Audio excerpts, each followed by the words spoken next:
What's going on, guys? My name's Corrupt, and today I'm bringing you guys my PekkaBoBat attack strategy guide for Town Hall 10.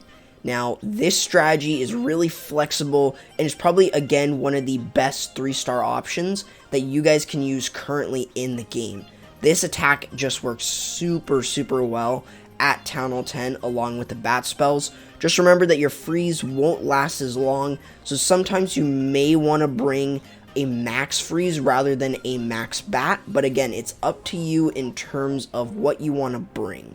So again, it's really flexible there, and it's really flexible in terms of the army composition. You can bring more bowlers, more Pekkas, maybe somewhere in the middle, but really it's really flexible in terms of that. So it's really good that you guys can then sort of change up the army compositions, even from the replays I am showing on screen, trying to keep that in mind, that really you guys can really make those changes depending on exactly what you guys are seeing or whatever. Again, it's always base dependent on what you guys want to bring in terms of your army composition.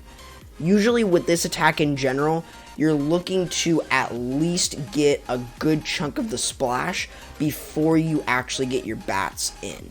Usually that's a good idea, especially since you don't want your bats being hit by any of the splash, but usually you have free spells. So that means that you do want to try and get at least some of it. So usually you want to try and get one multi-inferno and as many wizard towers as you can get. If you get all of them, great. So that then all you have to worry about is that one inferno. But sometimes, in terms of different compartments, you'll be able to actually get all of the infernos and also get all the wizard towers. So it's something to keep in mind when you guys are using this strategy.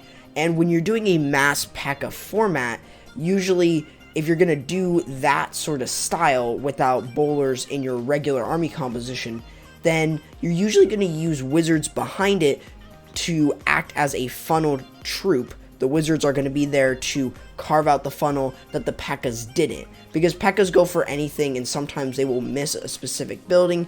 That's why you send in the wizards to clean up that other building while the Pekkas are tanking for the wizards. So that's something to keep in mind when you guys are using this attack.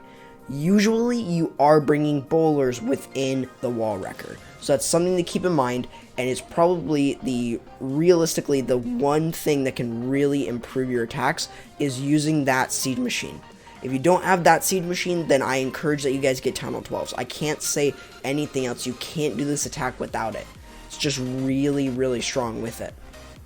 Another idea that you guys can use to set a funnel is maybe a king, a few wizards, and a Pekka on that side, and then you can use a queen walk to clear out some buildings and maybe send in a Pekka to clear just a little bit out so that then the queen doesn't walk in another direction that you don't want her to go. And that is something to keep in mind when you guys are using this. And realistically, that's just a really good thing, especially since at Town Hall 11 and 12 you were doing queen walk, so you can still have that option of doing a queen walk. Just remember that you are bringing bowlers within these army compositions unless you're doing a mass Pekka, which then it's a little bit different. But usually you're going to be trying to get as much of the splashes as you can. Sometimes you're not going to be able to get all the defenses down with the bats, which is completely fine. Sometimes a red air bomb will actually lock onto your bats thanks to like a healer or a bowler, a loon, and will sometimes actually take out those bats. So you don't want that to happen. So even if it does, you should be fine because you should still have the queen alive. If you don't, you most likely will still have Pekkas up. Maybe even bowlers, I don't know. But definitely you might still have some Pekkas up. I mean, I've seen it a lot where a queen goes down, but you still have a good chunk of the bowlers. Maybe a king is still up, and even Pekkas are still up. So that's something to keep in mind when you guys use this attack. Pekkas just shred through walls, so you really want to make sure that you guys know that, because Pekkas are beasts. Sometimes you may want to bring an extra Pekka in the wall wrecker. Other times you want to bring bowlers. It's up to you. Again, really flexible in terms of this. Now, when you guys are using this attack, you want to look at the town hall and see exactly where it is before you start to send in your attack. So the first thing is setting the funnel using a baby dragon if you're doing a queen walk, or some Pekkas and some wizards behind if you're doing a mass Pekka. And then as you start to set that funnel, sometimes you may have to deal with the CC, which is usually going to be a damage CC. I typically see that, and then sometimes a Lalo CC. But usually you want to try and poison that CC down, just so that then, at this point, you can actually not worry about that and it won't do any harm to your bowlers. Sometimes a Valkyrie might wander off, but that's completely fine because the Pekkas will be able to deal with her pretty quickly. You just also want to make sure that you set the other side of the funnel, so the king should be used for that. Don't bring another baby dragon for that. If you're just using one for the queen walk, then use the king and a wizard to funnel the other side, and then send in the Pekka's bowlers going in.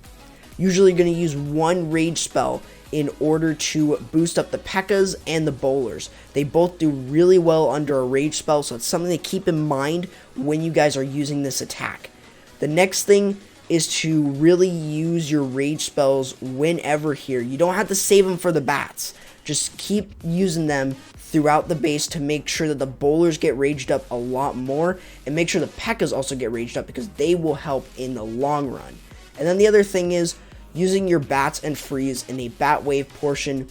It's usually good to try and get at least a good chunk of the splash before you actually start sending everything in. Sometimes you may not get a wizard tower, other times you will get all the wizard towers and maybe even all the infernos. Again, it depends on your entry point and where your queen maybe even breaks a wall and goes in. Again, it's really exactly where the attack is going to go, but that's something to really keep in mind when you guys are using this attack. Other than that, this strategy is a really strong one, but we're going to kind of continue talking about it. And realistically, what do you guys need to know specifically? You guys can be really, as I said, you guys can be really flexible on exactly what you guys bring in your army composition. Again, even Pekkas, even bowlers, you can even do a bowler bounce to set the funnel for the queen. That's a really good option. I keep saying use a bowler bounce. Use a bowler bounce. It is really strong, and it's just probably the best way to set a funnel.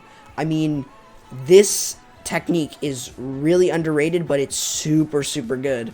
And just remember to poison the enemy CC, and if you can even poison the enemy queen if she's on the outside. So that's something to keep in mind too. Just remember, the poison slows her down, doesn't necessarily affect her health all that much, but definitely poisoning her to slow her down is a good idea. It's something pretty good, a good technique to keep in mind. But when you guys use this attack, just remember your key objectives are looking at where the town hall is in relation to the splash defenses and realistically the CC and the queen. Sometimes you really want to try and get them down pretty quickly, but usually they are not going to be too hard to get with this attack. I mean, you're bringing bowlers and Pekkas. They smash the queen instantly. So it's really something to make sure that you guys do.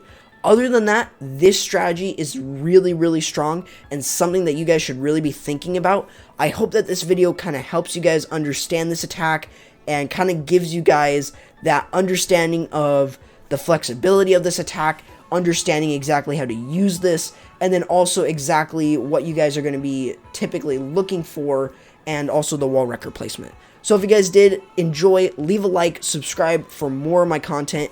Don't forget to hit the notification bell so you guys don't miss an upload.